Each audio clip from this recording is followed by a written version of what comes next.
there are other 23 services. मतलब one is IS, one is IPS, one is IRS. Okay, in IRS there are two services: Indian Revenue Services, Income Tax, Indian Revenue Services, Customs and Excise, right? Then फिर railways की 4 services है, जिनको पता है और जिनको नहीं पता है वो दोनों के लिए मैं एक बार फिर से थोड़ा सा इसको डिस्कस कर लेता हूँ। तो अगर सर्विसेज आपको पता है तो आपको एक अच्छा जजमेंट यूपीएससी के बारे में आ सकता है। सो इंडियन रेलवेज में 4 सर्विसेज होती है।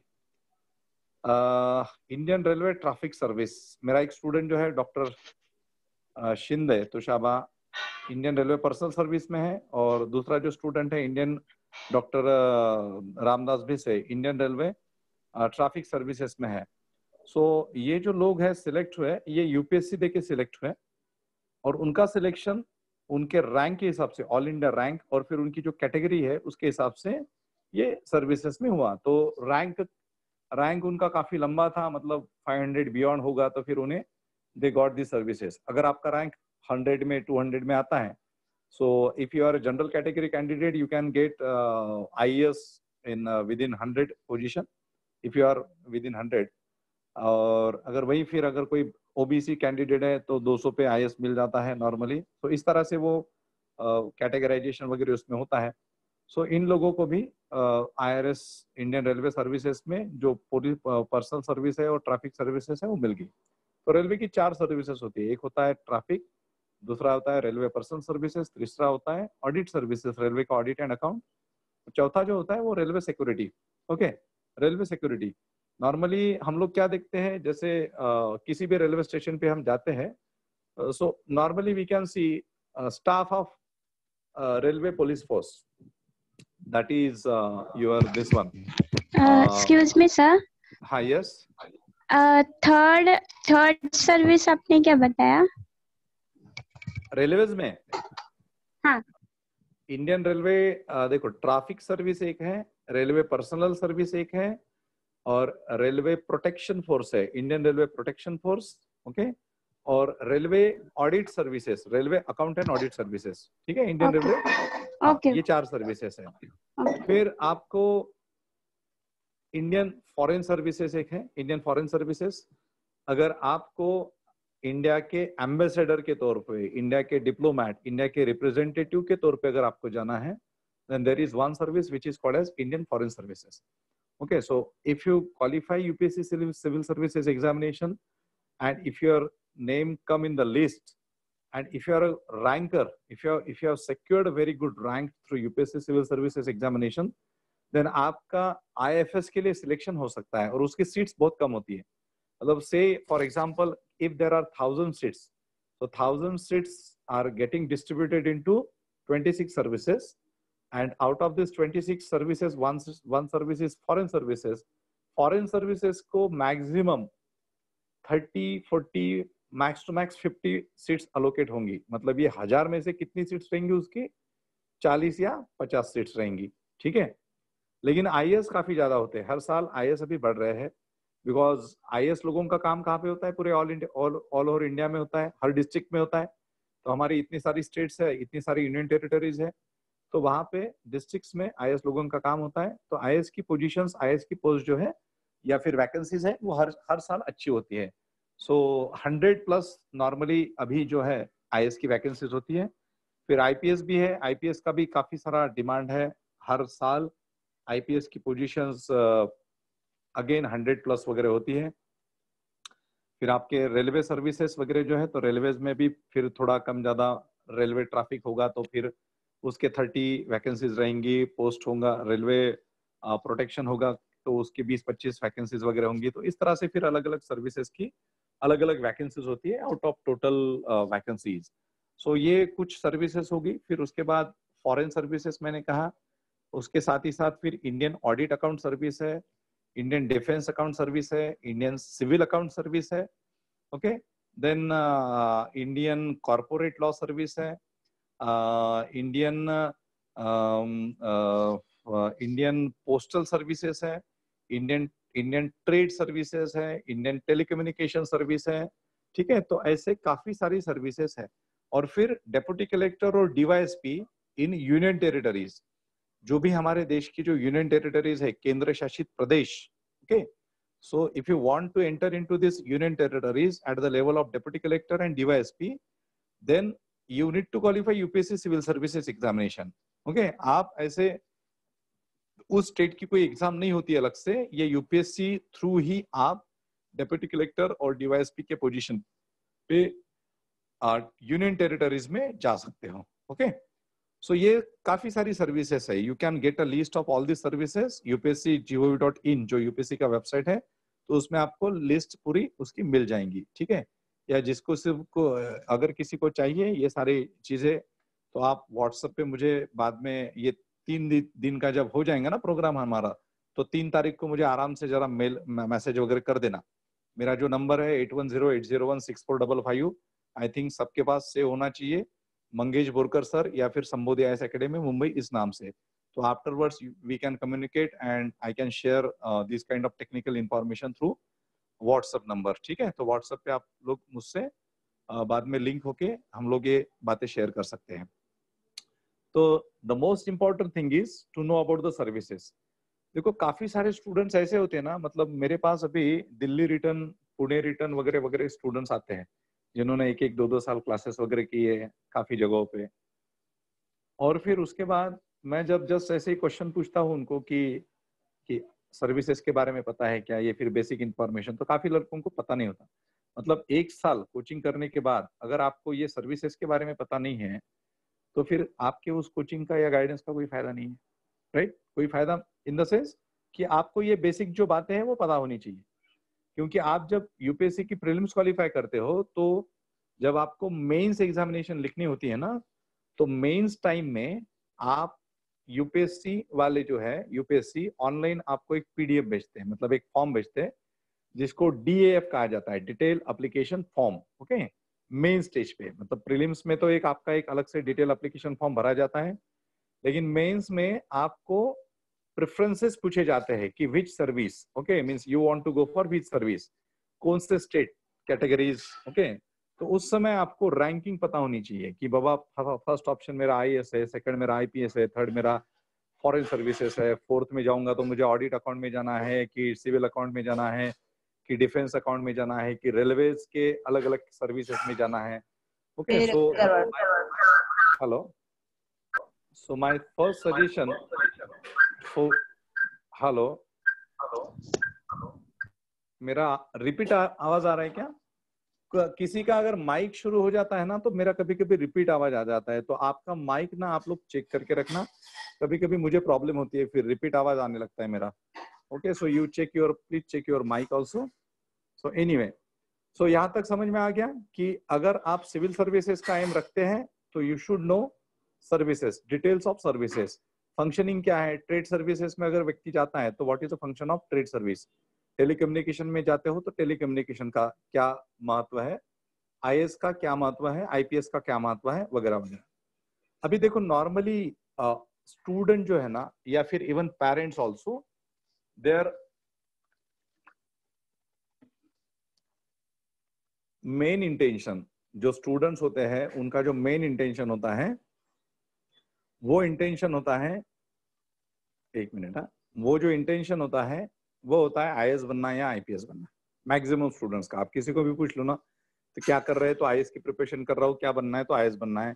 अगर बहुत अच्छी फिजिकल फिटनेस है, हाइट है, या फिर जो सिंघम मूवी है, अगर वो 1 बार 10 बार अगर दिखाऊंगा, तो वो बोलेंगे कि मुझे भाई वो पुलिस सर्विसेज में जाना है. पुलिस लोगों का बड़ा अट्रैक्शन होता है, और काफी स्टूडेंट जो होते हैं, सो दे, वो उनको अगर वो हाइट, पर्सनालिटी और बॉडी बिल्डिंग वाले अगर होंगे, तो उनको तो बिल्कुल किसको मारना है, इसको मारना है, उसको मारना है, वगैरह वगैरह.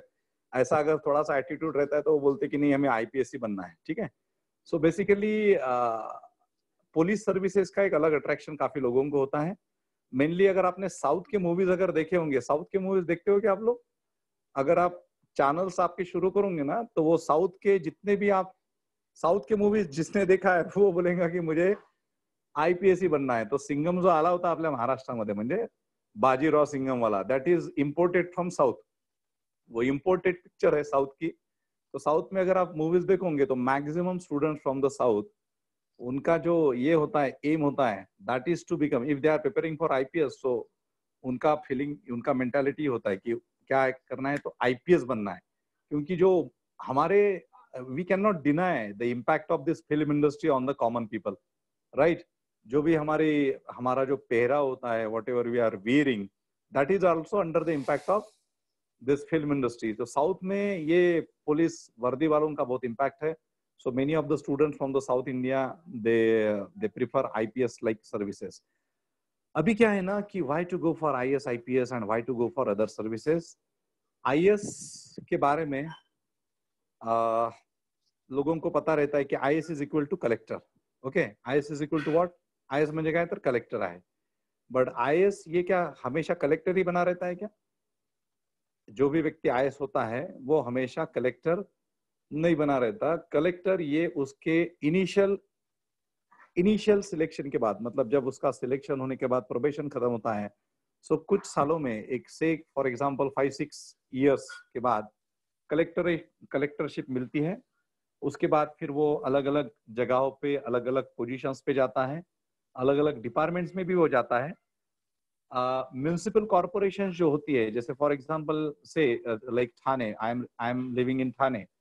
So ठाणे के जो म्युनिसिपल कमिश्नर होंगे, so he is like a senior most person, okay, means who qualified civil services examinations at least 16-17 years back, so he can be a municipal commissioner of Thane like municipal corporation, okay।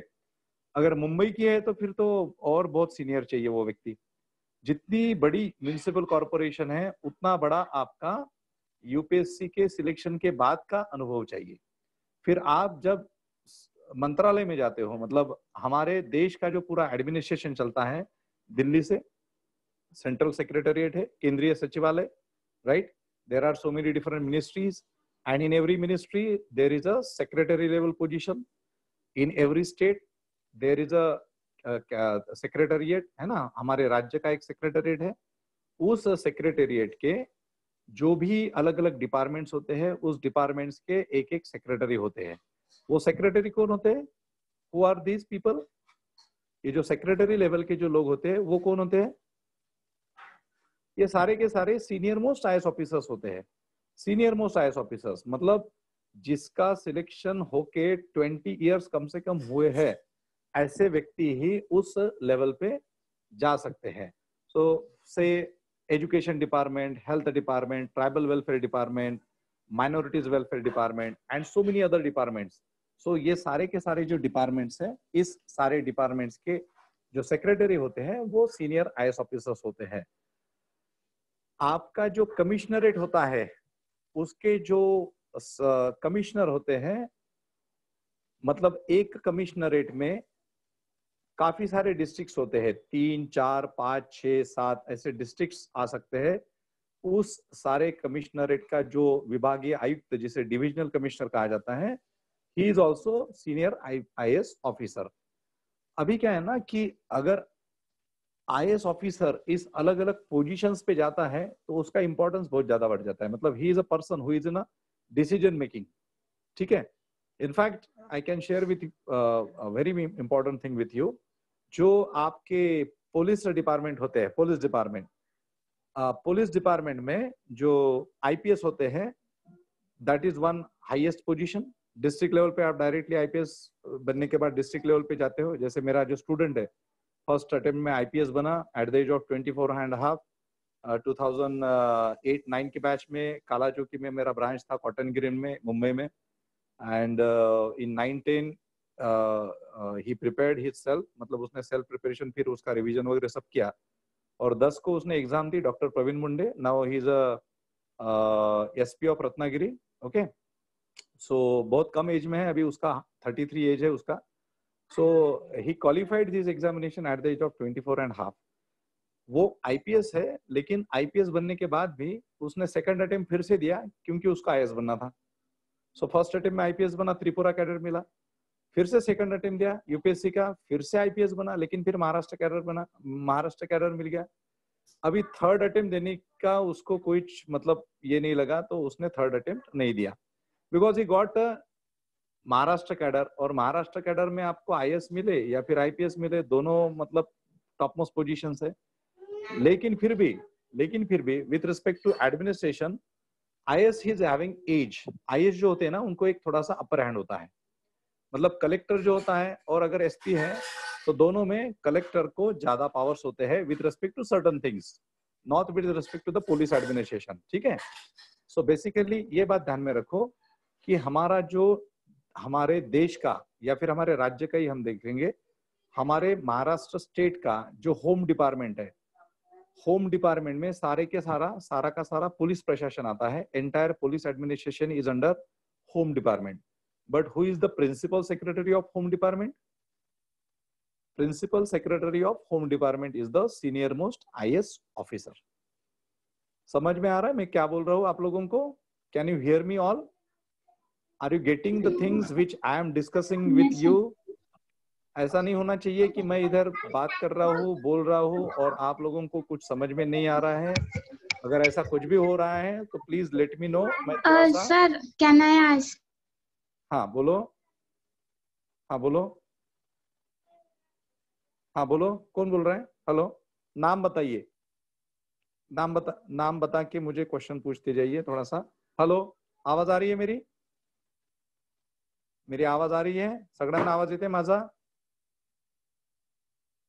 हाँ मुस्कान, शायद तुम आप question पूछ रहे थे। मुस्कान? हाँ मैं मुस्कान बात कर रही हूँ। हाँ बोलो। सर मुझे ये पूछना था कि आईएएस का एज लिमिटेशन क्या होता है? अच्छा, ये टेक्निकल बातें होगी, ये तो मैं ठीक है। तो आईएएस में जो है ना, IAS in the sense civil services की, ये जो सिविल सर्विसेज एग्जाम हम दे रहे हैं, उसमें 32 is the age limit for general category students, ठीक है। जनरल कैटेगरी या ओपन कैटेगरी जिसे बोलते हैं, सो उनके लिए 32 एज लिमिट है। मिनिमम एज आपका 1 अगस्त, जिस साल आप एग्जाम देते हो उस साल 1 अगस्त को आपका 21 कंप्लीट होना चाहिए। ओके, मतलब उससे पहले ही। और 1 अगस्त के बाद आपका 32 क्रॉस नहीं होना चाहिए। मतलब जिस साल हम एग्जाम दे रहे उस साल में 1 अगस्त के बाद आपका 32 क्रॉस नहीं होना चाहिए, लेकिन उसके पहले आपका 21 कंप्लीट होना चाहिए। तो मैक्सिमम जो है आपका 32 है। 1 अगस्त एक टारगेट, एक पर्टिकुलर एक बेस डेट रेट रहती है। फिर दूसरा है कि 32+3, मतलब ओबीसी अगर कैंडिडेट है तो उसको 3 इयर्स का कंसेशन होता है, तो ओबीसी जाता है 35 पे, और SC ST जो होते हैं उनको 37 एज लिमिट होती है। सो एक है general category 32 age limit and 6 attempts, 6 bar open candidate. हाँ यस, अटेम्प्ट का पूछा है, तो 6 अटेम्प्ट्स होते हैं जनरल कैटेगरी के लिए यूपीएससी सिविल सर्विसेज में। ओबीसी के लिए 9 अटेम्प्ट्स होते हैं और SC ST के लिए केवल आपका 37 एज लिमिट है, ठीक है। सो जो भी स्टूडेंट इस एग्जाम के लिए प्रिपरेशन करना चाहता है, so if he is somehow at the age of 25 or 26, if you are deciding to go for this examination, so you need to take care of this age limit and you need to take care of that particular attempts also. आप में से काफी students जो preparation ये मेरा जो session attend कर रहे हो, वो मैं कहूंगा कि आप लोग थोड़े से लकी हो, क्योंकि आप लोगों को ये जो इंफॉर्मेशन है, और वो भी बहुत ही प्रैक्टिकल इंफॉर्मेशन जो है, ये एक पर्टिकुलर कम एज में मिल रही है। Okay, because you are getting a very authentic information at a very young age. हमारे टाइम पे, मतलब when I qualified my graduation, I am a engineer basically, BE instrumentation, and then I did my journalism also, then I did my MA in history, I also qualified NET, and then UPSC का तो मेरा एक अलग history है, ठीक है। So basically when we were in a search of some guide or a mentor for this competitive examination, specifically UPSC in 2000, so एक साल तो मुझे कोई गाइड मिला नहीं था, ठीक है।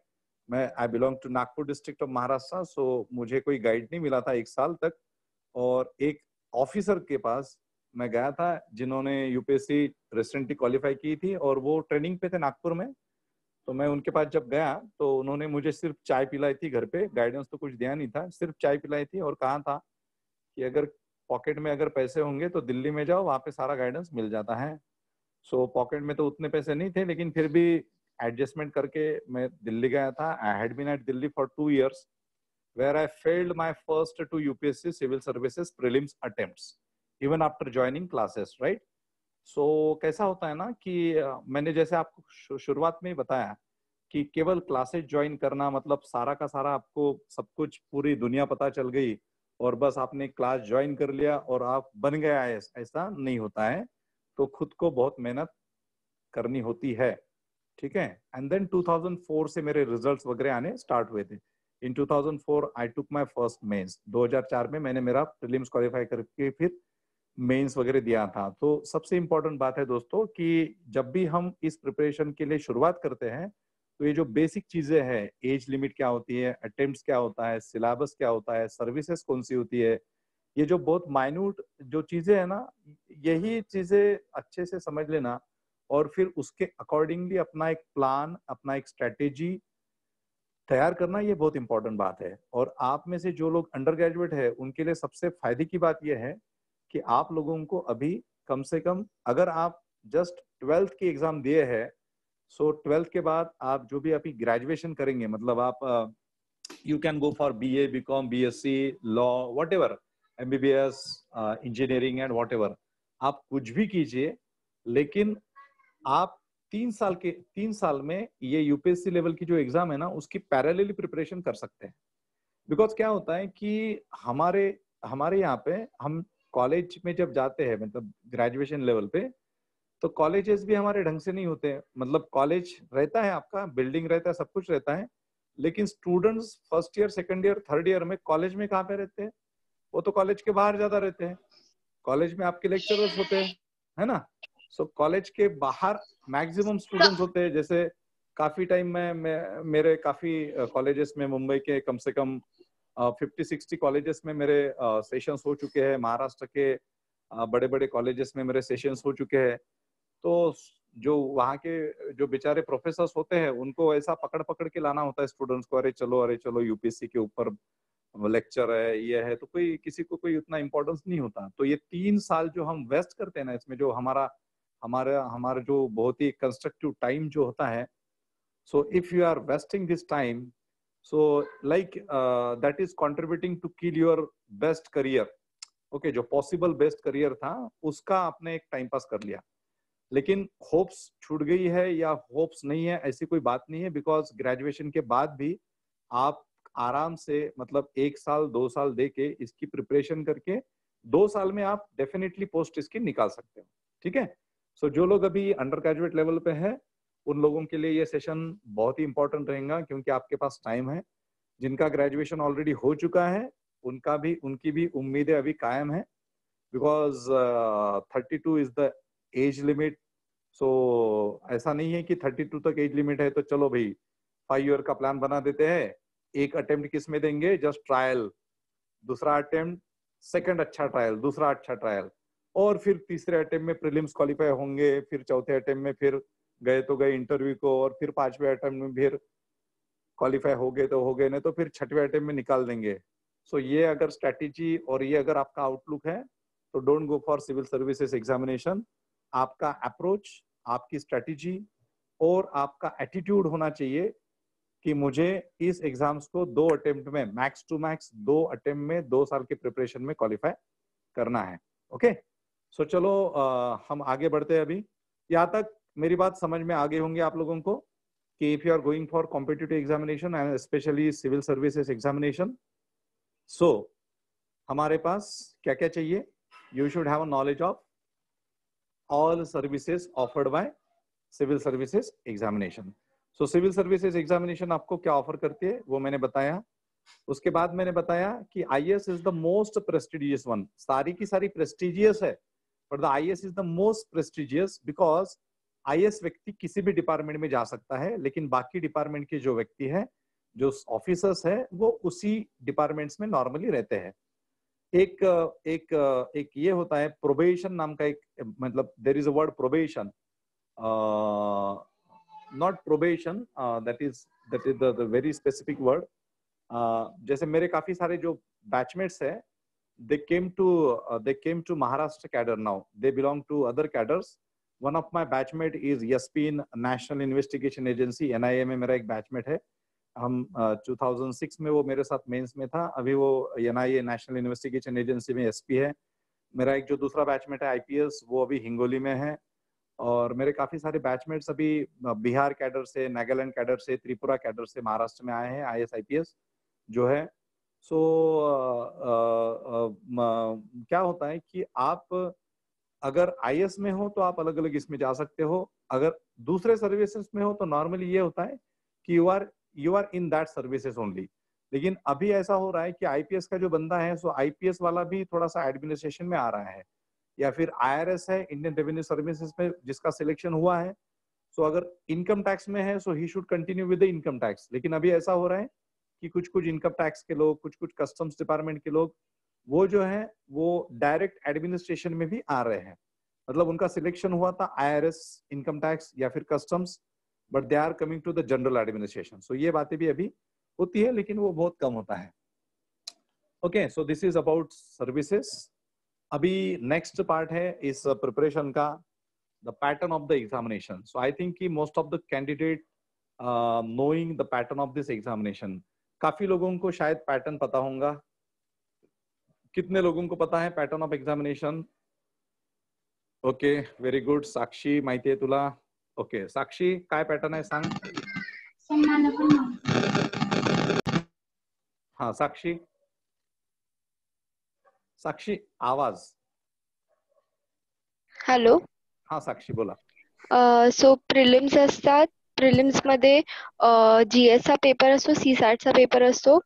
मेन्स मध्ये 4 GS चे पेपर असतात, 2 ऑप्शनल आणि एसे पेपर. ओके, ऑप्शनलचा एकच 2 असतात. एकच सब्जेक्ट पण 2 पेपर. सब्जेक्ट एक आणि 2 पेपर. गुड. 2 पेपर. ओके, तू काय डिसाइड केलेला आहे तुझा ऑप्शनल वगैरे? तुझं हो काय सर. चालू आहे सध्या? मी सध्या BA करते, सेकंड इयरला आहे, म्हणजे सेमिस्टर 4 बाकी आहे व्हायची. आणि मी मेजर्स पॉलिटिकल सायन्स मध्ये करणार आहे आणि माझा ऑप्शन पण पॉलिटिकल सायन्स. कुठल्या कॉलेज? अच्छा, मिठीबाई कॉलेज. ग्रेट. ओके, आणि BS चालू आहे का सध्या? BA. हो BA. मग पॉलिटिकल सायन्स सब्जेक्ट आहे का तुझा? हो. सो ऑप्शन म्हणून पण पॉलिटिकल सायन्स कंटिन्यू करणार? हो. ओके ओके, ठीक है. अच्छा ठीक है, आपण त्याच्याबद्दल बोलूया, ऑप्शनल सब्जेक्ट बद्दल वगैरह. खुशी, आपने कुछ ऑप्शनल वगैरह लिया है आपका ऑप्शनल सब्जेक्ट? कितने लोगों ने डिसाइड किया है ऑप्शनल सब्जेक्ट वगैरह UPSC सिविल सर्विसेज के लिए? Those who are preparing it seriously, कितने लोगों ने डिसाइड किया? You have decided. Sakshi, Khushi, have you decided your optional subject? Your mic. हाँ, sociology. Okay, why sociology? Because it is more easy to score and I have much interest in it, so that I can score much in that stream. Okay, and what is your background, exams, educational background? BCom, FY BCom. I've completed FY BCom. Okay, ठीक है. आणखी anybody? Maitri, have you decided your optional subject? It's a part of mains examination, but still I am asking you. Yeah, I haven't decided yet. Not decided. Okay. Then I think Sneha Kamble, तू decide केलंयस? Sneha कांबळेस ना? कोणीतरी होता ना इथे. Sir, I have decided my optional subjects. Sejal Patil here. Sejal yes. Patil here. So I have also decided. I have decided to take psychology as my optional subject. Psychology. Okay, great. Why psychology? Yes. Why but psychology? So why because psychology? I have interest in psychology. Okay, so I have interest in psychology, and there is also a scope in psychology. So psychology. Okay, so you want to pursue your further education in psychology? You Yes. want to pursue your further education in psychology? Yes, I want to pursue my further education in psychology, like BA and MA, and the side by side I also want to give the UPSC exam. अच्छा, तो UPSC side by side है क्या? Yeah, like, हाँ. Not See, exactly, but yeah, like that. Okay नहीं, अगर UPSC side by side करोगे तो side by side में ही रहेगा वो, उसको साइड बाय साइड में मत लो, उसको साथ में लो। वो आप BA MS side by side कर सकते हो, UPSC you can not go side by side. You belong to Yeah, which, okay, okay. आप कहाँ से, ठाणे से हो क्या? Yeah, Thane. I go to Ria College. अच्छा, सो डोंट सी, मैंने पहले ही मेंशन किया है कि if you are looking towards this examination as your career, okay, so give first priority to this career, civil services examination. And since you are an undergraduate student, so you are having sufficient time to prepare for this examination in a very strategic manner, and don't think even negative कि बाबा होगा कि नहीं होगा, है ना। So plan B वगैरह काफी सारे लोग बोलते हैं ना, तो मैं काफी स्टूडेंट्स को, अंडर ग्रेजुएट स्टूडेंट्स को, या इवन ग्रेजुएट भी होते हैं और जिनका एक एज पर्टिकुलर होता है, मतलब से 26, 27, 28, तो मैं उनको कहता हूँ कि इस पे ही फोकस करो अच्छे से, ठीक है। See if you don't qualify UPSC examination, you can qualify rest of the examinations of India. UPSC का सिलेबस ही ऐसा है ना कि आप staff selections, banking, LIC, NABARD, EPFO, ESIC, then your state examinations, you can qualify all examination. Anyway, that is not a part of our discussion. अच्छा, so मैंने आपको services बताई, अभी हम जाते हैं towards our pattern of this examination. आज जो भी मेरा डिस्कशन रहेगा ये थोड़ा सा ये टेक्निकल बातों पे रहेगा। नेक्स्ट जो मेरा कल का जो सेशन रहेगा that is related to approach towards all subjects, मतलब जैसे हिस्ट्री है, ज्योग्राफी है, कॉन्स्टिट्यूशन है, इकोनॉमी है, एनवायरनमेंट है, बायोडाइवर्सिटी है, जनरल साइंस है, ओके, फिर मेंस लेवल है, फिर आपके ऑप्शनल सब्जेक्ट के बारे में भी मैं आप लोगों से डिस्कस करूंगा, लेकिन वो मैं कल करूंगा। आज जो है मैं अभी और 45 मिनट्स हमें बाकी है, 1 बजे तक हम लेने वाले हैं। So today I shall discuss this pattern of the examination, prelims और मेंस। टेक्निकल बातें मैं थोड़ी सी बता देता हूँ। सो कल हमें फिर directly we can go for the subject wise discussion.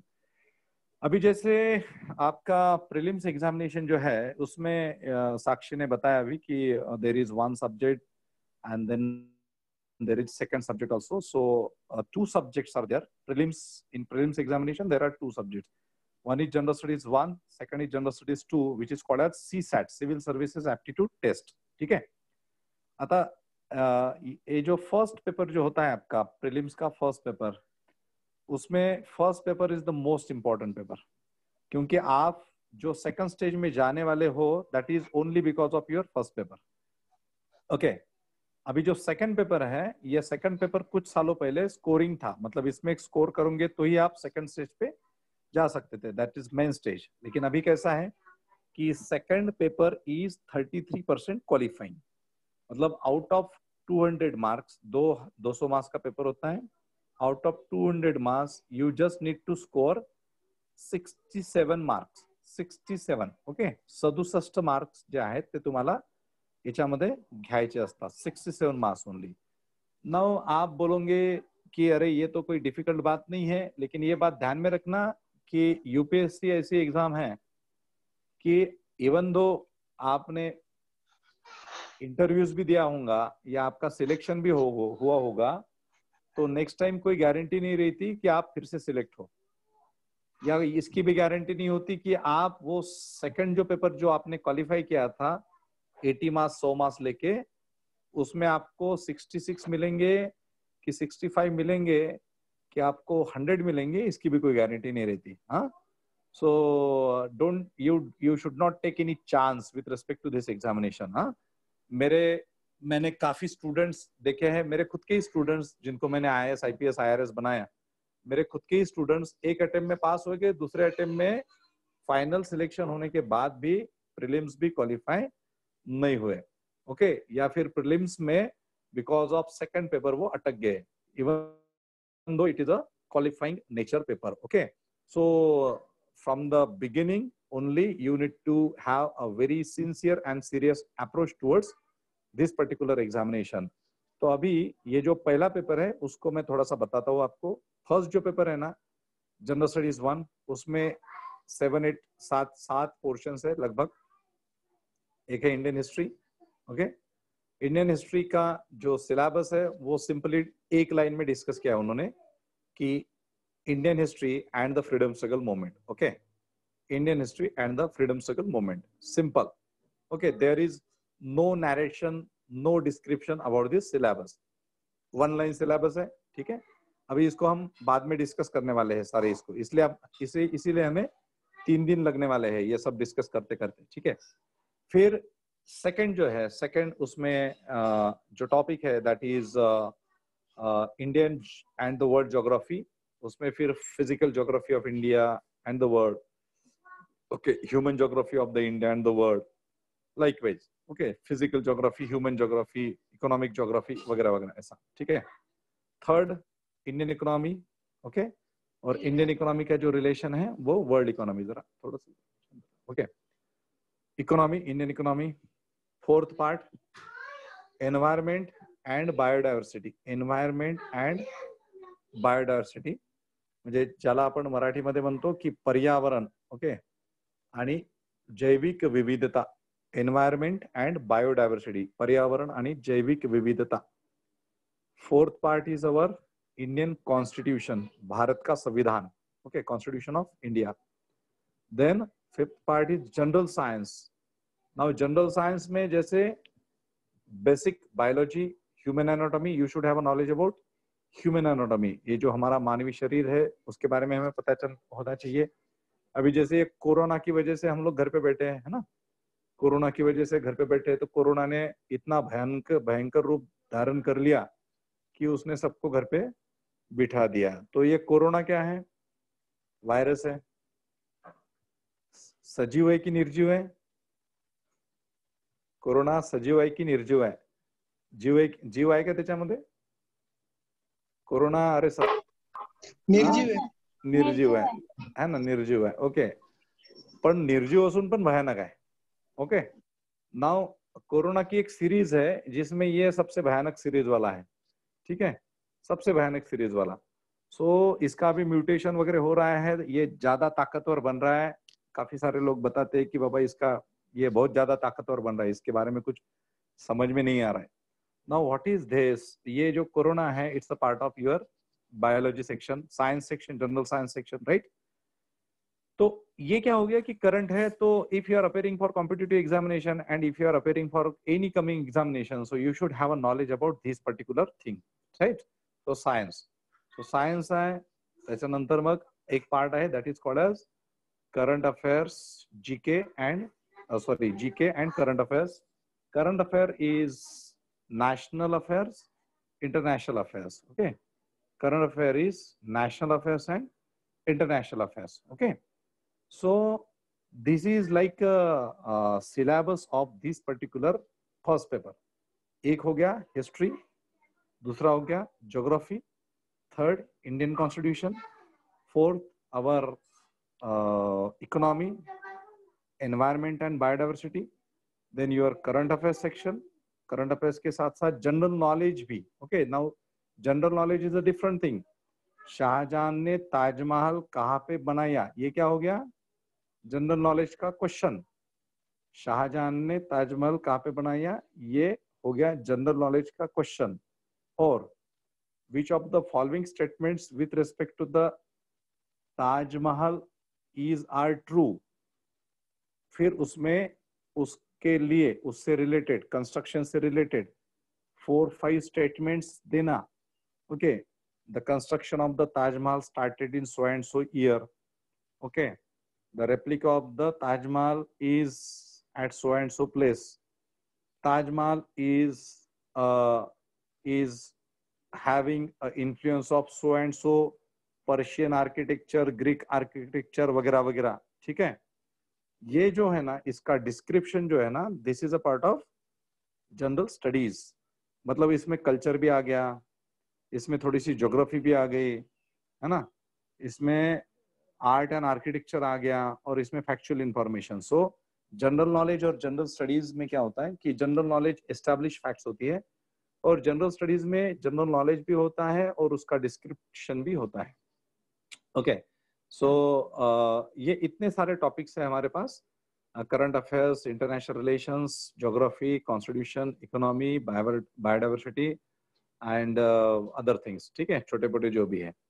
अभी ये जो है first paper is your main important paper. First paper is the most important paper because first paper में ही आपका अगर मैक्सिमम स्कोरिंग होता है तो ही आप लोग सेकंड स्टेज पे जा सकते हो. मेन स्टेज पे you can go at the mains level. और जो सेकंड पेपर है that is called as CSAT. Okay, CSAT civil services aptitude test, that is 33% qualifying paper. मतलब उसमें ऐसा है कि जो उसमें जो रीजनिंग होता है analytical logical reasoning. Okay, reasoning में analytical reasoning logical reasoning parts होते हैं and that is not formula based. You don't need to mug up some formulas or you just need to have a very common sense, logical sense, analytical and logical sense. ठीक है, second paper मतलब. So that is not like the examination of banking staff selections exams में जैसे बहुत ही difficult questions आते हैं reasoning वगैरह के, तो वैसे questions ये CSAT के इसमें नहीं होते हैं. So that are generally not formula based. ये आपके अंडरस्टैंडिंग और बहुत अच्छा जो लॉजिकल सेंस है उसके आधार पे आप क्वालिफाई कर सकते हो. सो सेकंड पेपर में आपका रीजनिंग है, quantitative aptitude, numerical ability, data interpretation. Okay, ये टॉपिक्स हैं. फिर इंग्लिश कॉम्प्रिहेंशन है, English comprehension and the decision making. Okay, so second paper is having 200 marks. Okay, 80 questions. First paper is having 100 marks and 200 questions. Okay, अभी देखो जो first paper है आपका 200 marks वाला, उसमें अगर क्वालिफाई होना है, ओके, सेकंड पेपर में तो आपको चलो ठीक है कि 67 मार्क्स मिल गए. 67 मार्क्स मिलने के बाद आप नेक्स्ट मतलब क्वालिफाई होने के बाद, और अगर आपने इसमें फर्स्ट पेपर में अगर अच्छा स्कोर किया है, आपने कट ऑफ अगर स्कोर किया है, तो you can go for the second stage. लेकिन मैक्सिमम जो मार्क्स चाहिए आपको कट ऑफ के ऊपर के, वो फर्स्ट पेपर में चाहिए. बिकॉज सेकंड पेपर में 67 मिलने से आपको आपका बेनिफिट हो गया, मतलब आपका एक टारगेट पूरा हो गया. You have cross one target, that is you have attended that 67 marks in the second paper. So you have whatever the limit or whatever the rules made by UPSC ki you should score 33% plus marks in the second paper. So you have crossed that limit. Okay, अभी first paper में अगर qualify होना है, prelims qualify होकर mains में जाना है, so what should be your score? किती स्कोर असायला पाहिजे फर्स्ट पेपर मध्ये? Any idea? Out of 200 what should be your score to qualify in this prelims examination? Cut off कितना होना चाहिए? खुशी को पता है कितना? 66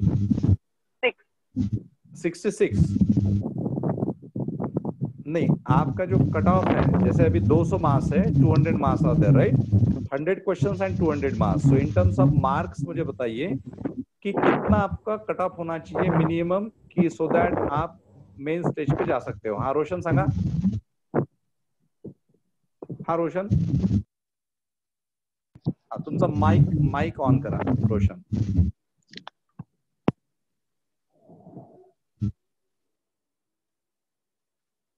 हाँ रोशन, माइक ऑन करो ना. Mic connecting to audio. तेजे हाँ सर 120. हाँ 120. हाँ 120. 120. 200 पैकी 120 मार्क्स. साक्षी, तुम्हाला कट ऑफ माहिती आहे? कट ऑफ किती असायला पाहिजे आपला? Cut off minimum cut off साधारणतः किती असायला पाहिजे तुमचा? If a student want to qualify in a first paper, what should be the cut off?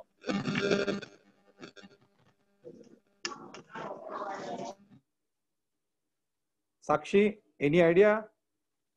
Sakshi, any idea about the cutoff? Sir, 100-120 च्याच range मध्ये आय गेस. 100-120 च्या range मध्ये. Okay, ठीक आहे. ठीक आहे. Okay, any other student? Anybody is having idea कि what should be your cutoff if you want to qualify this first stage? Yes sir, yes. हाँ code आहे. प्रत्येक कॅटेगरी वाईज अल्ताफ. हा कॅटेगरी वाईज असतं, परंतु एक आपण एक जनरल कॅटेगरीचा कट ऑफ पकडूया. जनरल कॅटेगरी मध्ये मॅक्झिमम किती? 95 to 120. 120. ओके ओके ठीक आहे. 95 to 120 यामध्ये कसं आहे? 95 to 120 राइट. अच्छा ठीक है. So see cut off varies year to year right. Year wise cut off vary होतो because if you are going for this examination, so every year seats are not same right. असं नसतं की बाबा 2019 में 1000 seats थी तो 2020 में 1000 ही seats रहेंगी. This is not like that right. 2018 में बहुत अच्छा पेपर निकला था, मतलब इतना इजी निकला था कि 100 में से स्टूडेंट्स ने 90 क्वेश्चंस तो कर ही लिए और 90 में से 70 मैक्सिमम अच्छे स्टूडेंट्स का करेक्ट था. सो 77 भी अगर करेक्ट है, 70 अगर करेक्ट है तो अल्टीमेटली 1/3 नेगेटिव मार्किंग सिस्टम जाके फिर 120 130 स्कोर वगैरह स्टूडेंट्स कर सकते थे. तो every time every year seats are not same. Okay, every year the level of the paper is not same, and that's why every year cutoff varies. Okay, but in any situation cutoff is like in between 100 to 110. Okay, in most of the cases if you see the last few years cutoff, so that varies between, for the general category students I am saying, it varies from 102, okay, 102 point something to 110. ठीक है, ये general category के student का cut off है. अभी क्या है ना कि कट ऑफ मतलब क्या होता है कि इतना है, 100 अगर कट ऑफ है तो 99 वाला एंटर नहीं करेगा. ऊपर का ही 100 के ऊपर का ही व्यक्ति स्टूडेंट जो है वो क्वालिफाई के रेंज में आएगा. So in UPSC or any competitive examination, there is a very important thing that is called as cutoff. So cutoff आपको पता होना ही चाहिए. अगर आप एक साल से प्रिपरेशन कर रहे हो और आपको यही नहीं पता है कि प्रीलिम्स में कटऑफ कितना होता है, मेंस में कटऑफ कितना होता है, फाइनल सिलेक्शन में कटऑफ कितना होता है, तो फिर आप जस्ट ऐसे ही प्रिपरेशन कर रहे हो. सो ये टेक्निकल बातें जो है वो समझना बहुत जरूरी है. सो आपका जो ये रहेगा, दैट इज सपोज आपका अगर जनरल कैटेगरी स्टूडेंट का लास्ट 3 इयर्स में कट ऑफ अगर 102 से लेके 110 तक वैरी होता है तो आपका टारगेट जो है वो 110 को क्रॉस करने का होना चाहिए. मतलब any situation you should have your target to cross 110. अगर 110 मुझे अगर क्वालिफाई करना है, अटेन करना है, तो मेरे 55 मार्क्स, मतलब 55 जो क्वेश्चंस है out of 100 questions in a first paper, वो निगेटिव मार्किंग सिस्टम के साथ बराबर आने चाहिए. Getting my point. 55 क्वेश्चंस जो है वो निगेटिव मार्किंग सिस्टम के साथ मेरे करेक्ट आने चाहिए, तभी 55 into 2 because 100 questions for 200 marks. So 100 questions for 200 marks मतलब 1 question carries 2 marks. Okay, so 55 अगर निगेटिव मार्किंग के साथ अगर मेरा करेक्ट आता है तो 55 into 2 मतलब 110 होगा मेरा. उससे ज्यादा भी आपका स्कोर आ सकता है. You can score if you are a bright candidate. आपकी अगर प्रिपरेशन एडवांस लेवल की है, जब आप 3 घंटे वो पेपर 2 घंटे वो पेपर सॉल्व करते हो और उस पेपर सॉल्व करते वक्त आपने बहुत ही अच्छे कंसंट्रेशन से पेपर सॉल्व किया और आपके अगर और 2-4 क्वेश्चंस बढ़ गए तो आपका कट ऑफ, आपका जो खुद का स्कोर है, it can be 120, it can be 130 also. ठीक है, तो 130 120 इतना भी आप स्कोर कर सकते हो.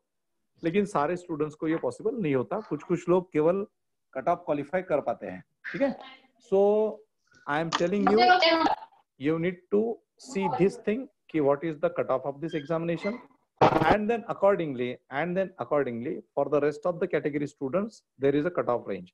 जैसे अगर जनरल कैटेगरी का 110 कटऑफ है तो ओबीसी कैंडिडेट को 2 से 3 मार्क्स कम रहेंगे उसमें, या मैक्सिमम पकड़ लो 5 मार्क्स. सो अगर 110 है तो ओबीसी का कटऑफ ये 105 पे जाएगा, एससी का कट ऑफ 100 पे जाएगा, एसटी का कट ऑफ 95 पे जाएगा. 5 मार्क्स आप डिडक्ट करो, 3 से 4 मार्क्स का उसमें फर्क होता है. लेकिन you prepare irrespective of category. You don't consider कि बाबा इसमें ये कैटेगरी में है, ऐसा है वैसा है, तो फिर consider, keep in mind, preparation में मेहनत और इनपुट्स सारे स्टूडेंट्स को सेम ही देने होते हैं। ओके, सारे स्टूडेंट्स को 10 घंटा, 12 घंटा, 14 घंटा, 18 घंटा, 1 साल, 2 साल, 3 साल बिल्कुल देने होते हैं उसमें। ठीक है, मतलब आई एम टेलिंग यू कि आपको अगर प्रिपरेशन करना है अच्छे से तो 1 साल तो आपकी डेडिकेटेड प्रिपरेशन होती है। अभी हमारे पास में मेरे यहाँ पे स्टूडेंट्स जो मेरा ठाणे ब्रांच और विद्याविहार है, तो they are coming from all over Mumbai, Thane and that Palghar region वगैरह। तो मेरे पास ठाणे ब्रांच में अंडर ग्रेजुएट स्टूडेंट्स आते हैं, तो वो 2-2 साल, 3-3 साल मेरे यहाँ पे ग्रेजुएशन करते करते पालघर से आते हैं, खोपोली से आते हैं, माणगांव, रोहा से आते हैं, अलीबाग से आते हैं। ठीक है, ठाणे के ईस्ट और वेस्ट में रहने वाले स्टूडेंट्स नहीं आते, लेकिन पालघर से लेके, खोपोली से लेके नागपुर, अमरावती से स्टूडेंट्स आते हैं। रेगुलर बैचेस के लिए नागपुर, अमरावती के काफी स्टूडेंट्स होते हैं। तो अगर आप लोग ये मान के चलोगे कि हमें 1 साल में हमारा हो जाएगा, तो ऐसा नहीं होता। या फिर कट ऑफ कम है किसी बैकवर्ड कम्युनिटीज के लिए, तो ऐसा भी अप्रोच मत रखना। इसमें सारे स्टूडेंट्स ने यही टारगेट रखना चाहिए, even if you are OBC और एससी और एसटी, कि आपको 110 प्लस लेना ही है। ठीक है, तो अभी ये जो कट ऑफ वाली जो बात है, that is for prelims and that is also same for mains examination. लेकिन मेंस में कैसे कि सारे जो आपका जो जितना भी पूरा जो है 250 के सारे जो पेपर्स वगैरह है, वो सब कंसिडर करके होगा। तो उस स्टेज पे हम बाद में आएंगे। तो प्रीलिम्स में आपका ये हो गया पहला पेपर एंड आपका हो गया सेकंड पेपर। सेकंड पेपर में आपको केवल 33% मार्क्स लेने हैं, मतलब 67 मार्क्स आपको स्कोर करना है। आपने प्रीलिम्स क्वालिफाई कर लिया, प्रीलिम्स क्वालिफाई करके आप मेंस में चले गए। अभी यूपीएससी की सबसे यूनिक बात है कि UPSC mains is a written examination. UPSC mains में आपका एक्सप्रेशन आता है बेसिकली, राइट। यूपीएससी मेंस में जो आपने प्रीलिम्स में प्रिपरेशन की थी, ऐसा नहीं है कि दैट इज वेस्ट, ऐसा नहीं है कि वो आपके मेन स्टेज पे काम नहीं आती। Okay, that is also equally important to qualify mains examination, because आपने हिस्ट्री पढ़ा था प्रीलिम्स में, ज्योग्राफी पढ़ा था, कॉन्स्टिट्यूशन पढ़ा था, एनवायरमेंट बायोडाइवर्सिटी पढ़ा था, इकोनॉमी पढ़ा था, जनरल साइंस पढ़ा था, साइंस एंड टेक्नोलॉजी भी पढ़ा था और करंट अफेयर्स भी। लेकिन प्रीलिम्स में क्या था? It was a objective level examination. Mains में क्या है? Now it is a written level examination, totally written examination. कोई भी पेपर ऑब्जेक्टिव लेवल पे नहीं है। So the most important thing, मेरे यहाँ पे मैं कुछ एक्सपीरियंस शेयर करना चाहता हूँ। यूजी से लेके पीजी तक के स्टूडेंट्स हमारे पास होते हैं। ओके, मतलब मेरे छोटे से ब्रांच में ऐसा नहीं है कि केवल बीए करने वाले स्टूडेंट्स आते हैं या बीकॉम वाले स्टूडेंट्स आते हैं। मेरे छोटे से ब्रांच में MBA, MBBS, MD, BVSc, MBSC, MBA और सबसे ज्यादा तो आज की डेट में मेरे पास इंजीनियर्स लोग हैं।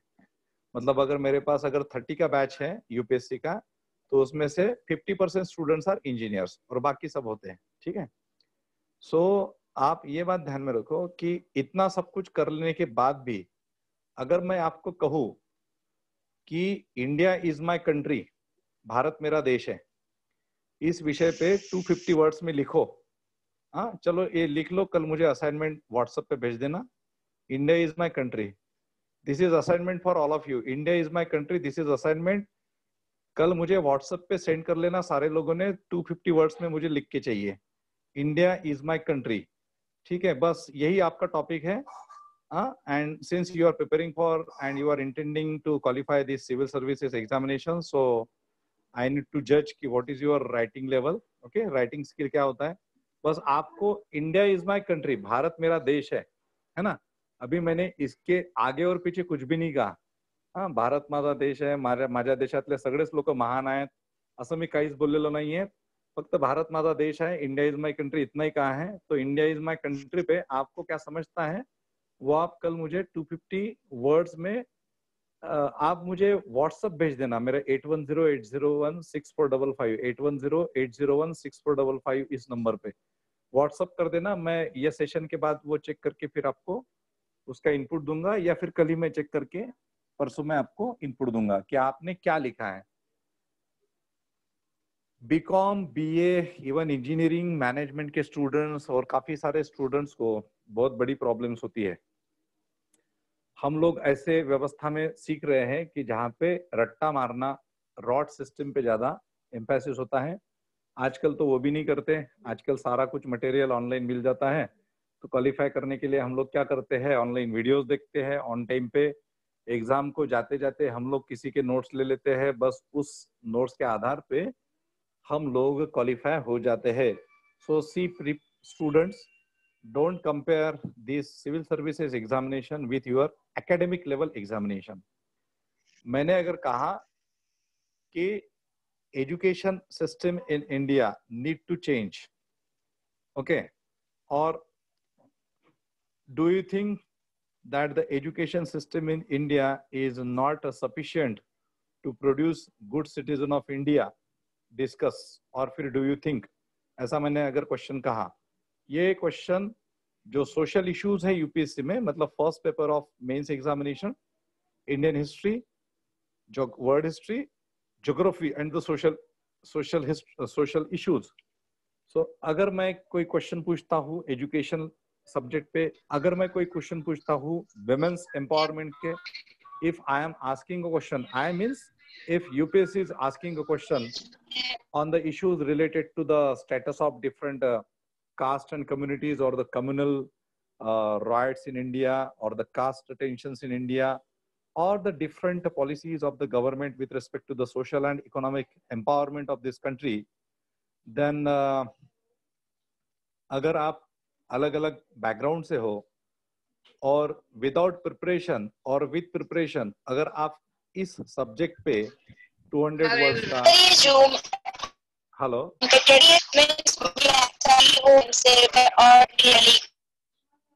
हेलो कौन बोल रहा है, हेलो हेलो, मुझे अपना नाम बता के बोलते जाइए प्लीज। और मेरा आवाज आ रहा है ना ठीक से? You are getting the things whatever I am discussing? आप लोगों को समझ में आ रहा है? Everybody is getting the things whatever I am discussing with you? Okay, so I am just discussing with you the mains level.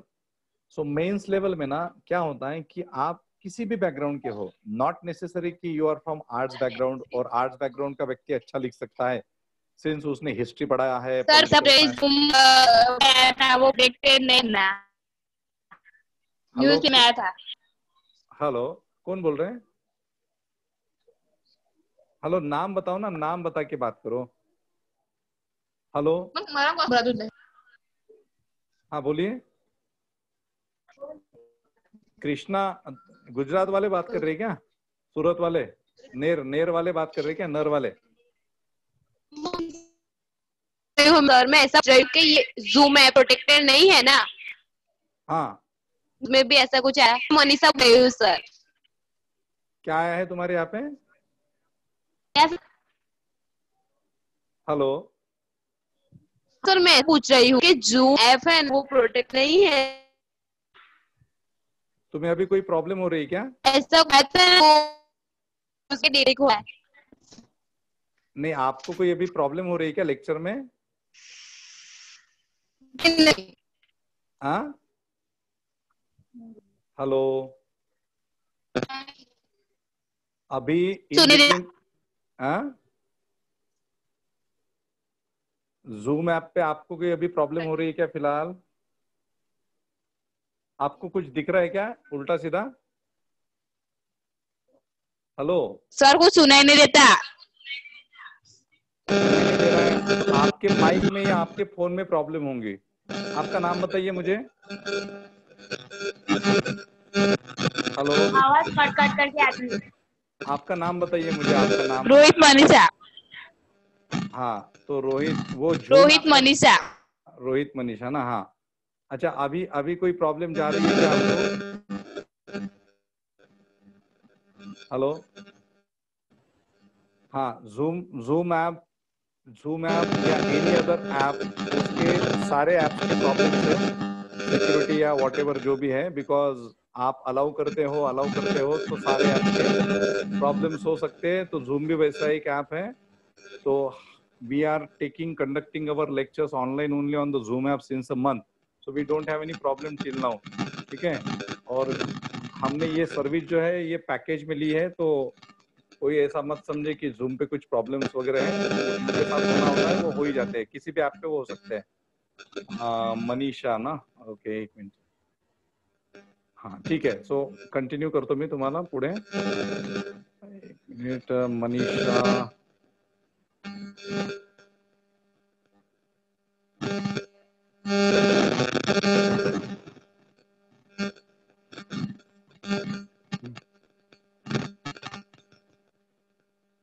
Okay चलो काम आगे बढ़ते हैं।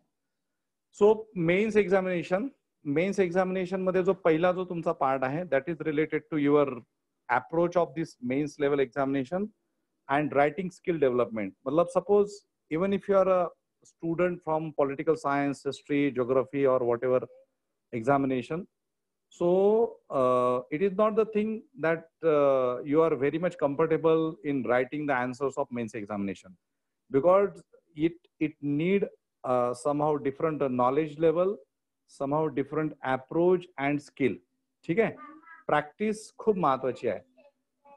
हम हमारे क्लास में जब भी स्टूडेंट्स आते हैं, अभी मेरे पास एक स्टूडेंट थी, एमए इकोनॉमिक्स किया था उसने एंड बहुत ही प्रेस्टिजियस कॉलेज से किया था।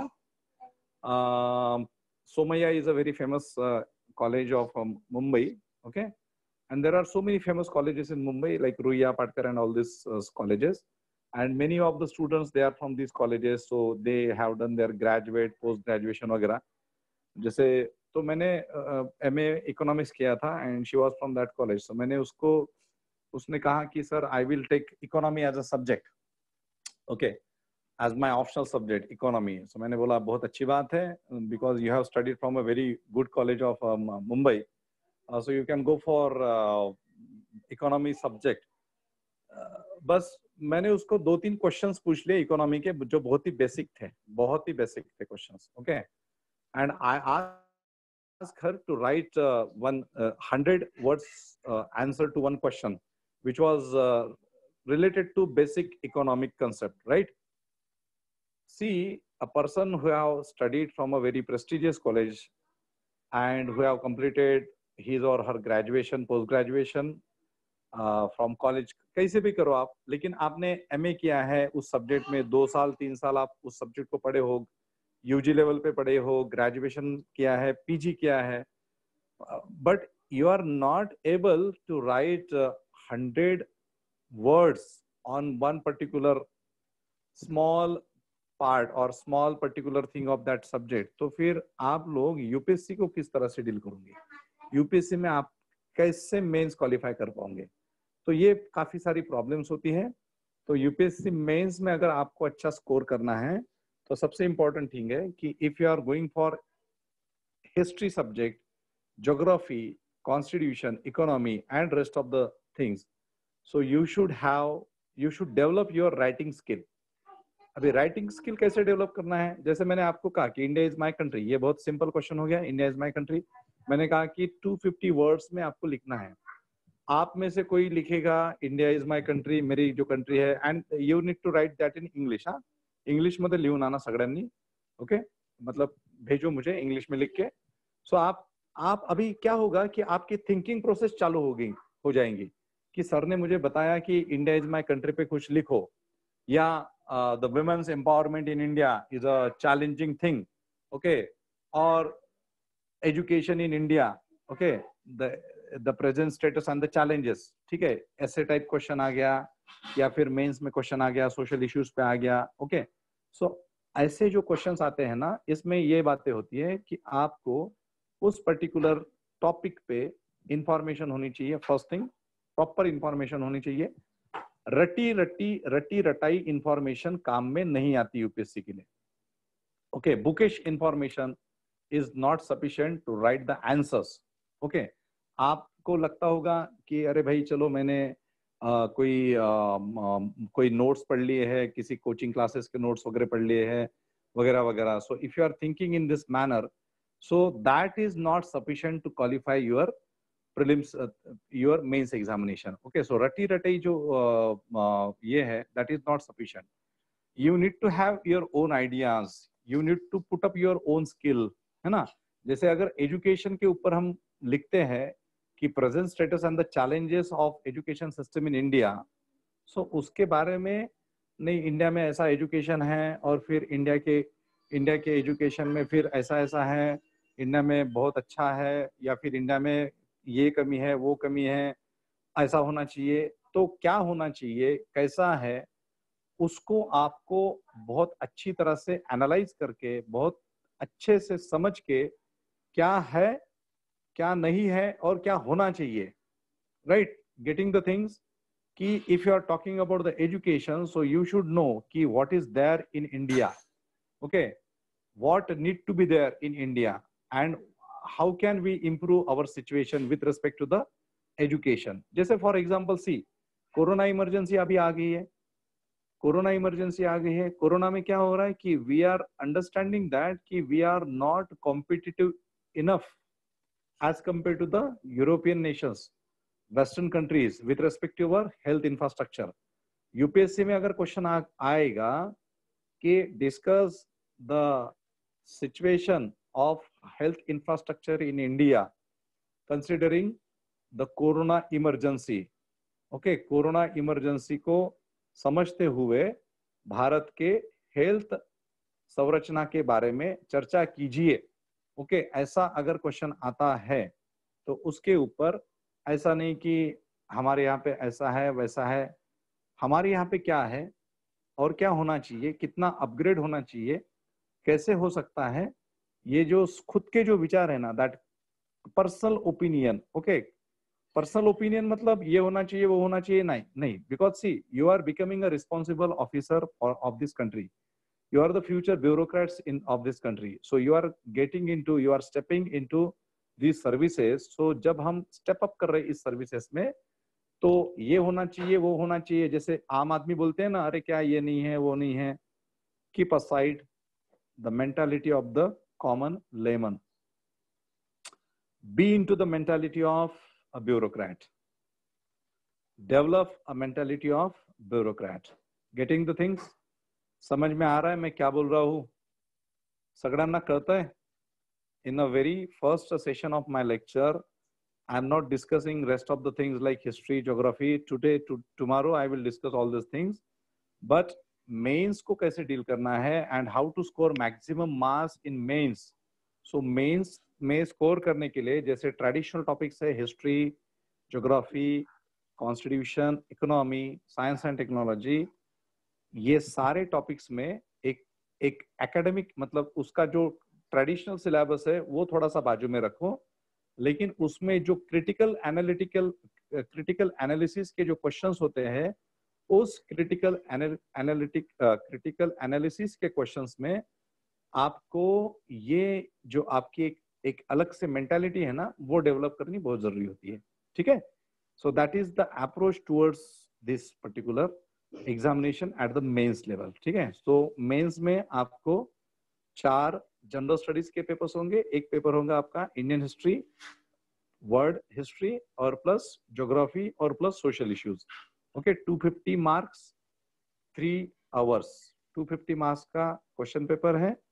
उसमें लगभग आपको 20 to 25 क्वेश्चंस आएंगे जो टोटली रिटर्न होंगे। सो 20 to 25 question, each question paper for 250 marks and 3 hours.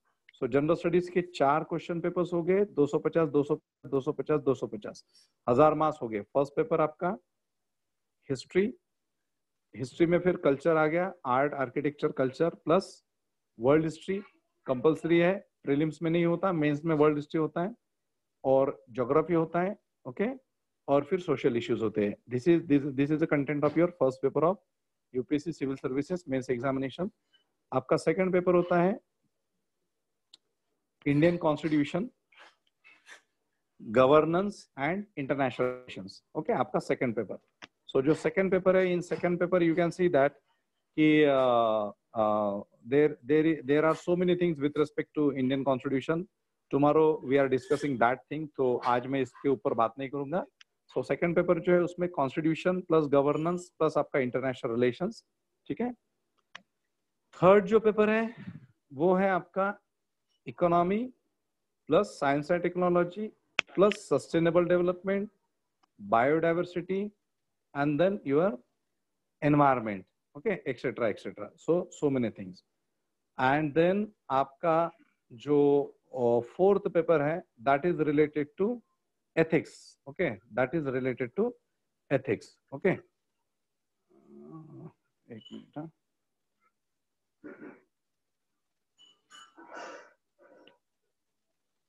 हाँ, that is related to ethics, okay. So ये हो गया आपके 4 पेपर. अभी जो एथिक्स का जो पेपर है ना, your ethics paper is most important paper. जो 3 पेपर्स जो होते हैं, मतलब हिस्ट्री का, कॉन्स्टिट्यूशन का, and then third is your this one, what you can say that economy, biodiversity, environment, sustainable development, science and technology.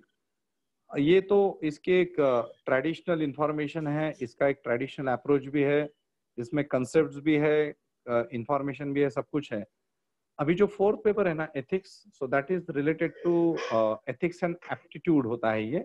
So basically it is introduced by UPSC to check your mentality, to check your ethical system, okay, as a bureaucrat how ethical you are, आप कितने ethical हो. तो ये question के answers लिखने से जज करने का प्रयास होता है यूपीएससी थ्रू, ओके, कि you are writing answers to some questions, और वो जो वैल्यूअस होते हैं तो उनको लगता है कि अरे एथिकल पर्सन है कि नहीं है. चलो, सो एथिक्स का एक पेपर है, एथिक्स एंड एप्टीट्यूड का. इसमें बहुत अच्छा सिलेबस है. जब मैं उसके बारे में बात करूंगा कल या परसों, सो इसको मैं और ज्यादा डिटेल लेवल पे मैं इसको डिस्कस करूंगा. This are 4 general studies paper. One paper is essay, 250 marks का पेपर होता है, ओके, 3 आवर्स का. उसमें भी 2 सेक्शंस होते हैं. There are 2 sections in essay, 125 and 125. एक सेक्शन में 4 ऐसे, दूसरे सेक्शन में 4 ऐसे. एक सेक्शन में 4 में से आपको 1 लिखना है, दूसरे सेक्शन में 4 में से 1 लिखना है, तो कंपलसरी, ओके. सो 1 पेपर, ऐसे paper, 2 sections, 125 marks, 125 marks, okay. ऐसे में भी स्कूल लेवल के जो एसेज होते हैं ना, स्कूल लेवल के वो जो एसेज होते हैं आपके, सो इसमें स्कूल लेवल के एसेज और यूपीएससी के एसेज, इसमें बहुत अंतर है, ठीक है. वो भी अप्रोच की बात है, सो उसको भी हम बाद में डिस्कस करेंगे. फिर आता है आपका एक पेपर इंग्लिश का, जो कंपलसरी है सारे स्टूडेंट्स के, लैंग्वेज, इंग्लिश लैंग्वेज कंपलसरी. और एक पेपर आता है that is also language, but that is your constitution language, okay. जैसे आपका, जैसे महाराष्ट्र में है, हम लोग रहते हैं, और if maximum students belong to Marathi background, so they will naturally they will have a choice of Marathi. अगर पंजाबी है, पंजाबी लिखना आता है, बोलना आता है, तो Punjabi can be your vernacular language paper. आपका अगर गुजराती है, गुजराती में एजुकेशन हुआ है, तो गुजराती की you can take Gujarati as a subject, you can take Hindi as a subject, you can take Telugu Tamil as a subjects, okay. So ये हो गया आपका सब्जेक्ट्स. ये जो दोनों पेपर्स है, इंग्लिश और वर्नाकुलर लैंग्वेज का, इसमें आपको केवल क्वालिफाई होना है. You need to qualify. These are just qualifying nature paper. If you fail in this papers, they will not check your any paper of this mains level examination. So सबसे important है कि English और अपनी खुद की जो भाषा है उसको इग्नोर मत करो. वो जितनी बोलनी आती है आपको उतना ही लिखना आना चाहिए. मराठी तुम्हाला बोलता येते, परंतु मराठीमध्ये जर मी तुम्हाला परत निबंध लिहायला लावला, तर तुमचे काना, मात्रा, वेलांट्या आणि सगळ्या व्याकरणाच्या ग्रॅमॅटिकल ज्या चुका आहे त्या 100% भरपूर होतील. सगळा आनंदी आनंद आहे. आमच्या इकडे बरेचसे मराठी विद्यार्थी येतात, मी त्यांना मैं जब बोलता हूँ कि भाई मराठी में एक ऐसे लिख के दो, तो इतना प्रॉब्लम होता है, मुझे ऐसा लगता है कि मैं खुद सुसाइड कर लूं, है ना, क्योंकि इतना उसमें इतने प्रॉब्लम्स होते हैं. मैं ऐसे ही मजाक वगैरह करते रहता हूँ कि अरे जा यार, तू घर में जाके ना बादली में जाके डूब जा. सो बेसिकली कि यू ग्रेजुएट है या फिर हमने 12वीं तक स्टडी की है, आफ्टर 12th काफी सारे स्टूडेंट ज्वाइन होते हैं हमारे पास. So you means you are saying that that's Marathi or Hindi or whatever the language is your mother tongue, and you are very much problem in writing that particular language. So UPSC में काफी सारे students Marathi और English में भी उड़ जाते हैं. काफी सारे students, मतलब एक बैच ऐसी थी कि 20 students they disqualified in mains examination in during when I was preparing for this examination. So that time, many of the students, they disqualified in English. They disqualified because of their vernacular language paper. Okay? So don't ignore writing skill of your vernacular language paper. That is the most important thing. और फिर दूसरा आपका जो optional subject है, इसमें भी 26 papers है. 26 papers, out of 26 papers you need to choose one. 26 में से आपको एक लेना है. अभी जैसे मैंने पूछा खुशी को, तो खुशी ने कहा कि sir sociology, I have a interest in sociology. Commerce आपका बैकग्राउंड है Khushi, and you are going for sociology, right? Because interest भी है. चलो, तो फिर वो इंटरेस्ट और सिलेक्शन के बारे में बाद में बात करेंगे. साक्षी is thinking to have, I think, political science as an optional subject, and another student, that is Patil, no? Patil. Okay, so she is thinking to go for psychology as an optional subject. Okay, keep in mind, you are not taking this examination, or you are not investing your 5, 6, 7 years for the preparation of this examination. आपका sole aim होना चाहिए. मैंने जैसे कहा था कि if you are thinking to qualify in this examination, preparation is one part and the selection is another. आपको अगर लगता है कि नहीं मुझे प्रिपरेशन ही करना है, तो प्रिपरेशन तो लोग केवल 1 साल 2 साल नहीं, सालों साल प्रिपरेशन करते रहते हैं. सालों साल हमें प्रिपरेशन नहीं करना है. सो ऑप्शनल कौन सा लेना है? सारे ऑप्शंस में स्कोरिंग होता है और सारे ऑप्शंस में स्कोरिंग नहीं भी होता है. 2 बातें मैंने कही. One thing, all optionals are scoring subjects. Okay, and the second thing is that कि you can not score in any option. Okay, you मतलब आपको इंटरेस्ट है हिस्ट्री में, इंटरेस्ट है तो क्वालिफाई होंगे या स्कोर करोगे, या फिर आपका एमए हिस्ट्री था, या फिर एमए पॉलिटिकल साइंस था, या फिर एमए ज्योग्राफी था, एमए पब्लिक एडमिनिस्ट्रेशन था. सो आप क्वालिफाई करोगे ऐसा नहीं है, या फिर आपको बहुत अच्छा स्कोर आएगा ऐसा भी नहीं है. This is very authoritatively I am talking with you that your background doesn't matter to score maximum marks in your optional subject, right? मेरा बैकग्राउंड इंजीनियरिंग का था, बी इंस्ट्रूमेंटेशन का था, और मेरे साथ उस समय जो भी लड़के थे, स्टूडेंट्स थे जिनका एमए हिस्ट्री वगैरह हो चुका था, नेट थे, वो लोगों ने कभी भी मेरे कंपैरिजन में हिस्ट्री में अच्छा स्कोर नहीं किया था. लेकिन मेरा जो स्कोर था वो काफी अच्छा रहता था. 364 मेरा स्कोर था पुराने पैटर्न में, आउट ऑफ 600 मार्क्स. ओके, सो और वही जो स्टूडेंट थे जिन्होंने पूरा हिस्ट्री में ही पूरा क्वालिफाई, मतलब बीए किया था, एमए किया था, they never scored even 300 marks in history. Okay, so technical background के students, MBA के students, medical science के students, उनका वो बैकग्राउंड ना होते हुए अच्छा स्कोर कर लेते हैं सोशल साइंसेस के सब्जेक्ट्स में. ठीक है, और बहुत ज्यादा, मतलब कभी कभी ऐसा ही, मतलब मैक्सिमम टाइम में ऐसा होता है कि जिन्होंने उसमें पूरा PhD भी किया, MPhil किया, they failed to score good marks in that particular subject. So how to go for optional subjects, whether to give importance to our interest, whether to give importance to our background. Okay, ये सारे जो बातें हैं इसके ऊपर हम कल बहुत अच्छे से डिस्कशन करेंगे. आज जो आप में से स्टूडेंट्स है, आज कितने पार्टिसिपेंट्स हैं? टोटल पार्टिसिपेंट स्टूडेंट आज 28 हैं. एक को मैंने जस्ट रिमूव किया है, 1-2 लोगों को. ठीक है, so I invited many students for this session, but only 22 students, 30 students attended, and there is no as such problems with this application.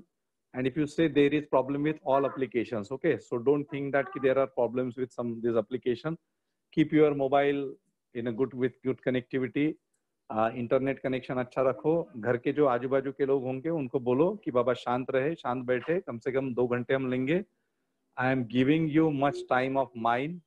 Okay, ये हमेशा नहीं मिलेगा आप लोगों को. ठीक है, because I am living in Mumbai. आप में से काफी सारे स्टूडेंट्स मुझे औरंगाबाद, नागपुर और इधर उधर से जुड़े हुए हैं. 3 दिन के बाद शायद हम लोग कम्युनिकेशन में रहेंगे. बोल नहीं सकते. So जो भी whatever the advantage you are taking through the discussion, so just take this advantage. So कल हम शार्प आप लोग जस्ट 11 बजने को एक 5 मिनट बाकी रहेंगे ना, तो उस समय आप ऑनलाइन स्टार्ट कर दीजिए, क्योंकि मेरा क्या है ना कि 9 to 10:45 तक का मेरा दूसरा एक बैच होता है. उसमें मैं उसके बाद फिर मुझे 5-10 मिनट का थोड़ा सा रेस्ट चाहिए. उसके बाद फिर से अभी हो गया, अभी 1 बज गया, तो सुबह में 7:45 बजे से मैं बात ही कर रहा हूँ. ओके, सो और फिर से और बाकी और बैचेस है मेरी. Okay, so please take advantage of this sessions. आज के बारे में किसी को कोई डाउट है? Any doubt related to whatever I have discussed till now? इसके बारे में any doubt, any question? No sir. Because अभी 2 दिन हमारे पास है, कल का और परसों का, तो हम बात करेंगे बाकी. और any doubt Roshan? No sir. Roshan, any doubt? No sir. Okay, Saloni, Srishti, Khushi, Maitri, Sakshi, Narkar? No sir. No. थोड़ा सा क्लियर होता है? कळतंय तुम्हाला? समझ में आ रहा है? Yes, sir. ममता, आकाश, Yes, sir. मानसी, प्रतीक्षा, उर्वणे. कोण आहे का प्रतीक्षा? जरा मला ऑन व्हिडिओ कर. प्रतीक्षा उर्वणे जरा व्हिडिओ ऑन करा. ममता जरा व्हिडिओ ऑन करिए. ममता विश्वकर्मा, प्रतीक्षा उर्वणे, जरा वीडियो ऑन कीजिए आपका. ठीक है. राहुल बुशरा, ओके. मेश्राम, निवेदिता कौन है? मुझे अभी तक नहीं समझ में आया. सेजल पाटिल तो ठीक है. अच्छा, आप सभी ने रजिस्ट्रेशन किया था ना, सभी लोगों ने? इसमें से ऐसा कोई है क्या कि जिन्होंने जो किसी को लिंक मिले और आ गया, ऐसा कुछ है? ऐसा कोई है? एनीबडी? No sir. हाँ, राज कौन है? राज जरा ऑनलाइन आइए. राज, हु इज राज?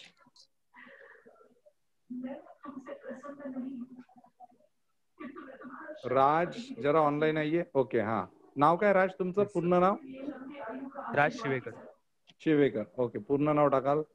ठीक है. नम्रता विश्वकर्मा. नम्रता आप कहाँ से हो? नम्रता विश्वकर्मा. ममता सॉरी, ममता विश्वकर्मा. हाँ, नम्रता बोलने के बाद एकदम आंखें ऐसी हो गई, ममता बोलने के बाद जरा अच्छा लगा. ओके, हाँ. ममता कहाँ से हो आप? हेलो. हाँ ममता बोलिए. घाटकोपर, मुंबई. घाटकोपर, ओके, ठीक है. चलो, आज काफी सारे स्टूडेंट्स मुंबई के आ गए. वैसे तो ऑफलाइन पे भी मुंबई के स्टूडेंट्स बहुत कम आते हैं जब क्लासरूम हमारा सेशंस होता है, लेकिन ऑनलाइन पे काफी लोग आ गए. फिर भी 75% क्राउड आज एब्सेंट है. देखते हैं. Okay, any question?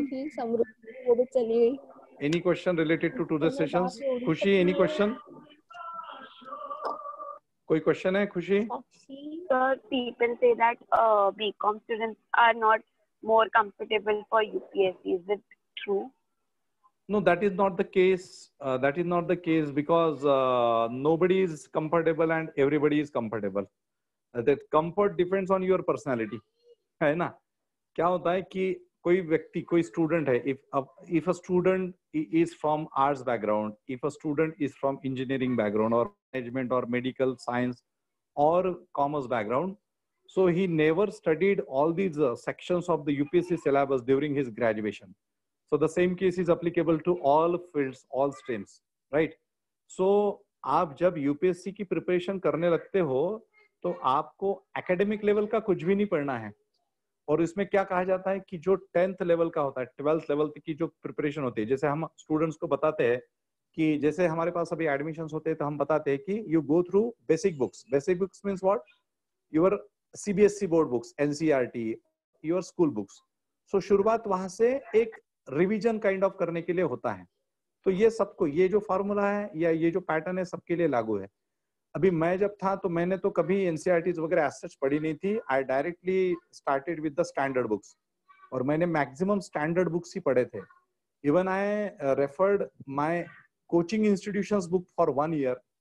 उसके बाद जब मुझे समझ में आया कि केवल मैं कोचिंग इंस्टीट्यूशंस की नोट्स पढ़ के कुछ नहीं हो सकता, so I started getting my own notes, मेरे खुद के नोट्स मैंने बनाना चालू कर दिया था. और as a engineering students I was not acquainted with this history, geography and rest of the things. So मुझे समझते समझते ही 1-2 साल निकल गए, और फिर जब मुझे समझ आई तो फिर थर्ड अटेम्प्ट में मैं प्रीलिम्स क्वालिफाई होकर मेंस को गया था. So see the concluding thing मैं आपके आज के सेशन को बताता हूँ. Don't take this examination very easily. Don't consider this examination कि दिस ये बहुत ही इम्पॉसिबल और टफ एग्जाम है. ये बाकी जैसे एग्जाम्स है वैसी एग्जाम्स है, लेकिन इसमें आपका 10th और 12th या फिर ग्रेजुएशन का अप्रोच, कॉलेज मेंटालिटी से बाहर आइए और इसकी प्रिपरेशन कीजिए.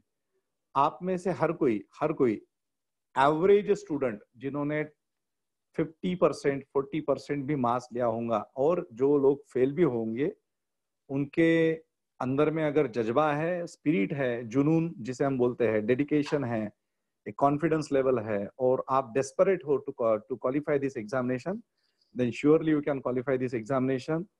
1 साल तो समझने में ही जाएगा. 1 साल. हाँ, जैसे आपने स्टार्ट कर दिया प्रिपरेशन, ये मत समझना कि जैसे प्रवीण मुंड ने मेरा जो फर्स्ट अटेम्प्ट में आईपीएस हुआ तो 2008-9 में उसने मेरे पास पूरा कोचिंग किया. उसके बाद 1 साल उसने सेल्फ प्रिपरेशन की. मेरे यहाँ पे ऑप्शनल सब्जेक्ट नहीं था अवेलेबल उसका, तो दिल्ली में गया वो, वहां पे उसने प्रिपरेशन की, लेकिन फोन पे बिल्कुल टच में था वो मेरे. हर मतलब कुछ दिन में फोन पे कम्युनिकेशन होता था एंटायरली, मतलब till he is successful I was in touch. और फिर वो 2 साल की प्रिपरेशन में क्वालिफाई हुआ.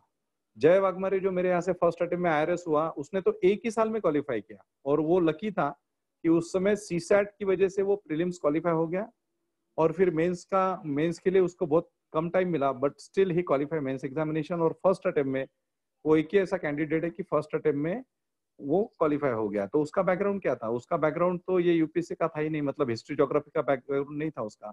उसका बैकग्राउंड तो आईआईटी था, आईआईटी बॉम्बे, IIM बैंगलोर वगैरह ऐसे यहाँ से पढ़ा था. So basically he utilized his potential, and whatever instructions given by persons like me, so that were followed by him in a very sincere manner. Okay, so genuinely आप लोग करो. आप किसी भी बैकग्राउंड से हो, कोई प्रॉब्लम नहीं है, you can qualify this examination. Anyway, so अभी आपके भी और मेरे भी लंच का टाइम हो गया है, तो आप आराम से अभी खाना खाइए. जो भी मैंने बातें आज बताई है वो आप ऐसा मत करिए कि इधर से सुन ली अभी, इधर से खाना खाते खाते और शाम तक सोते सोते फिर छोड़ देना है. इन बातों को, इंस्ट्रक्शंस को और डिस्कशन को थोड़ा सा ध्यान में रखिए. Tomorrow you need to come online at same time. 11 बजे से 5 मिनट पहले 10:55 को आप लोग ऑनलाइन आ जाइएगा, ठीक है? और कुछ तो भी नाश्ता वगैरह करके आइए. And I am with you for this next 2 days, so take advantage of this particular online coaching program. Afterwards also we shall be in touch. Okay, so with these words I conclude my this day's session. See you all tomorrow. I hope कि आप सब लोग कल आओगे. अगर आपका satisfaction आज ही हो गया है तो आप कल मत आना. अगर आपको लगता है कि कुछ अननेसेसरी डिस्कशन हुआ है तो आप नहीं आओगे तो भी चलेगा, लेकिन जिनको लगता है कि something is there which is important to shape your career, so please attend tomorrow's session, right? Have a nice day to all. Bye. Okay, thank you.